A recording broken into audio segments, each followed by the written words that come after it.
Top quality और consistent performance के लिए सिर्फ सिल्वर पंप्स। टॉप क्वालिटी और कंसिस्टेंट परफॉर्मेंस के लिए सिर्फ सिल्वर पंप्स, नाम याद रखना।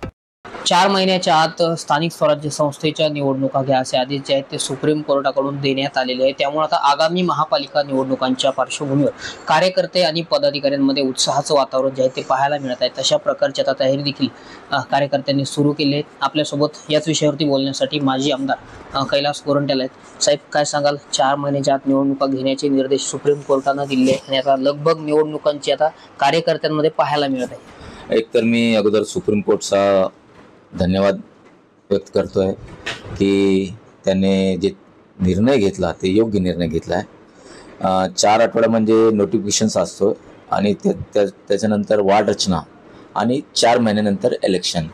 निश्चित गेल्या 3 वर्षापासून जे रखडलेलं इलेक्शन होतं त्याला गती आलेली आणि आता वार्ड रचना झाल्यानंतर ते आमची तयारी राहणार।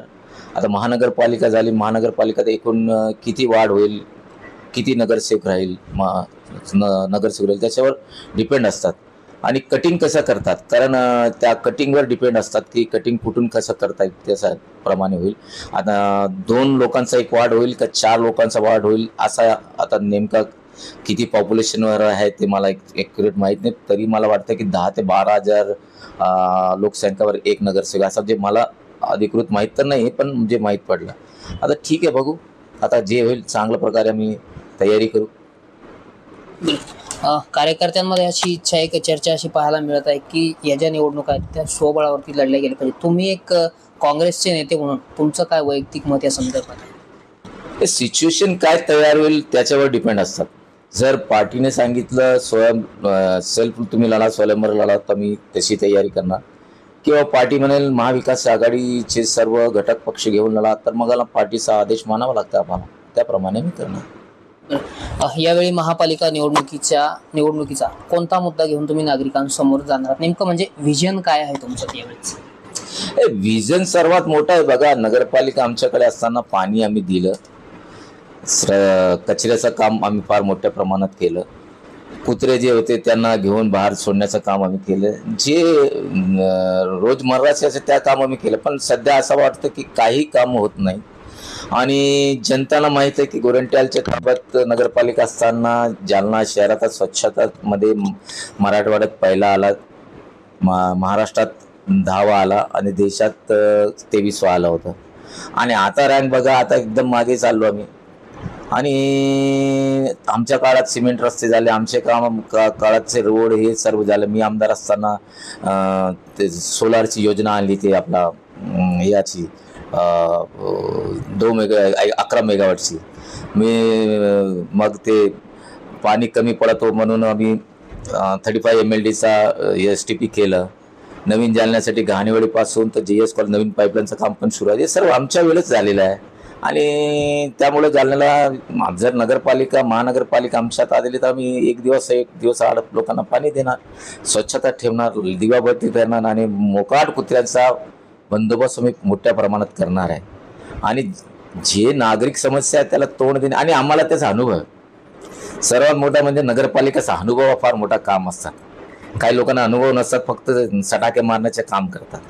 आम्ही नेहमी मागेच बोलतो, महानगरपालिका करून काही होत नाही, टॅक्स वाढणार, नलपट्टी वाढणार, बाकी काही होत नाही। पण आता लोकांनी सत्ताचा गैरवापर करून घेतलाय आणि लोकांना माहीत पडलं महानगरपालिका होऊन काय होत नाही। बरं, काय वाटतं कोणाचा झेंडा वेळेस महापालिकेवर फडकेल? कोणत्या पक्षाचा माफ? हो, आमचाच कैलास गोरंट्यालचाही झेंडा फडकणार।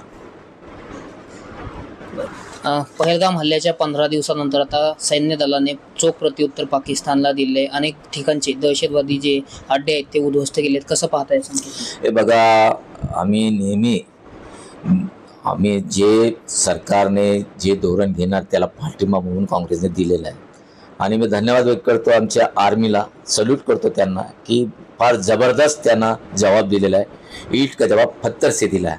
आणखीन द्यायचं असेल तर त्या द्या दणका, कारण आता तेही माने पाकिस्तानी आपल्याला काही ना काही कुरापत पूर्ण करणार आहे, पण आपण आपल्याप्रमाणे आणखीन तयारी करून त्यांना नेहमीच एखादा धडा शिकवा आणि पाकिस्तानचे 4 तुकडे करा। जोपर्यंत पाकिस्तानचे 4 तुकडे होत नाही पाकिस्तान तोपर्यंत सुधरत नाही। बरं, लाडकी बहीण योजनेवरून तुम्ही वारंवार आक्रमक होताना पाहायला मिळत आहे, काय सांगायला समजेल? हे सरकार हे जे आली ते लाडकी बहिणामुळे आलेली आहे. मी जे पराभूत झालो जालना शहरात, कोणी काही म्हटलं तरी लाडकी बहिणामुळेच मी पराभूत झालो आणि बटेंगे कटेंगे दो मुद्द्यावर. कारण जालन्यामध्ये मी जे बघितलं, माझ्या मतदारसंघात एकूण लाभार्थी 70,000 पेक्षा आहे आणि त्या 70,000 लोकांनी जे मतदान केलं नॅचरल आहे ते माझ्या विरोधात केलं असेल आणि म्हणून ही लाडकी बहीणमुळे हे निवडून आले. आणि आता निवडून आल्यानंतर सरकार पैसे देण्याचं टाळाटाळी करू लागले. मी जेव्हा बोललो की लाडकी बहिणासाठी मी आवाज उचलणार, मला 100पेक्षा जास्त लाडकी बहिणाचे मोबाईलवर फोन आले की साहेब तुम्ही केव्हा आंदोलन करतात सांगा, आम्ही तुमच्या सोबत येऊन बसणार. कारण 1500च भेटतो, 2100चा वादा केला. काही लोकांना तर 500 रुपये भेटू लागले. काही दुसऱ्यामध्ये नाव असेल संजय निराधारमध्ये असेल तिकडे तर 500 रुपयेच भेटू लागले. दुसऱ्या कोणत्या स्कीमचा लाभ होता त्याचं कट झालेलं आहे.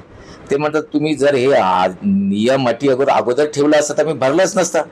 तुम्ही अगोदर आणि निवडून आल्यानंतर तुम्ही जे आम्हाला ढकलायचं काम करतात म्हणून ते लोक प्रचंड नाराज आहे. लाडकी बहीण त्याचा फायदा नगरपालिकेमध्ये बोलवणार आहे. काय इशारा आहे तुमचा लाडकी बहीण?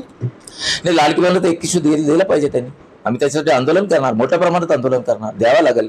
ते नगर परिषदमध्ये जे ठेके असतात आपल्या कामाचे, साप्ताहिक करार असतात, वार्षिक करार असतात, ते मध्ये एक लंगोटी पेपरमध्ये देऊन त्याने जे केले. काल मी बोललो तुमच्या समोर कलेक्टरना आणि त्याचे आम्ही स्थगिती घेणार उद्या जाऊन. नाही दिलं तर एक आंदोलन छेडणार मी त्याच्याबद्दल. आणि जे रेती माफ्यांना जे तहसीलदार सूट देते त्याबद्दल पण मी तक्रार केली. हे तर करावंच लागेल आम्हाला. जालना शहरात काही दिवसापूर्वी एका कुत्र्यानं एका मुलाला चावा घेतला होता आणि त्याला 107 टाके पडले होते. ही घटना ताजी असतानाच काल 2 दिवसापूर्वी एका चिमुकलीचा मृत्यू झालेला आहे. कसं 2 महिने अगोदर ज्या मुलाला 107 टाके पडले, आम्ही जाऊन मदत स्वतः केली. आणि काल जे मुलगी मारली तिथं जाऊन मी सीओना फोन केलो की जास्तीत जास्त मदत तुम्ही कसा करता येईल करा नगरपालिका. नाही तर नगरपालिकेचे पैशाने कोणी येईल की मी केला असं तसं नको. आणि आयुक्ताने आलं पाहिजे, नाही तर काय आयत्या बिळावर नको कोणी येईल आणि सांगितलं मी केला तसं नाही. आयुक्ताने दिलं पाहिजे किंवा कलेक्टरने दिला पाहिजे त्याला पैसे. एक आणि आम्ही 4-5 मित्र बसून काहीतरी त्याला मदत कसं करता येईल करणार आहे, त्याला आर्थिक मदत करणार आहे. यापूर्वी तुम्ही असं वारंवार बोलले होते की आता काही दिवसात राजकीय भूकंप होणार आहे, निवडणुका जवळ आलेल्या आहेत. केव्हा राजकीय भूकंप आणि कसा होईल? बघा, भूकंप कधी असं टाइम सांगून येणार नाही किंवा भूकंप असा आपला काय म्हणतात सावंत त्याला पंचांग बघून येत नाही. ते भूसंग तेव्हा येईल 100% येईल. तुम्हाला सांगतो भूकंप माया जे भविष्यवाणी करतात तसे आपली भविष्यवाणी 100% भूकंप येईल. हादरा केव्हा बसेल? हादरा लागेल पण फार मोठा लागेल. जोर का झटका धीरे से लागेल पण होईल. वेळ वाट बघा. तर नक्कीच हे होते काँग्रेसचे माजी आमदार कैलास गोरंट्याल. येणाऱ्या महानगरपालिका निवडणुकीने आपल्याच पक्षाचा महापौर होणार असल्याचा विश्वास त्यांनी यावेळी आता व्यक्त केलेला आहे. रामनाथ ढाकणे, TV9 मराठी, जालना.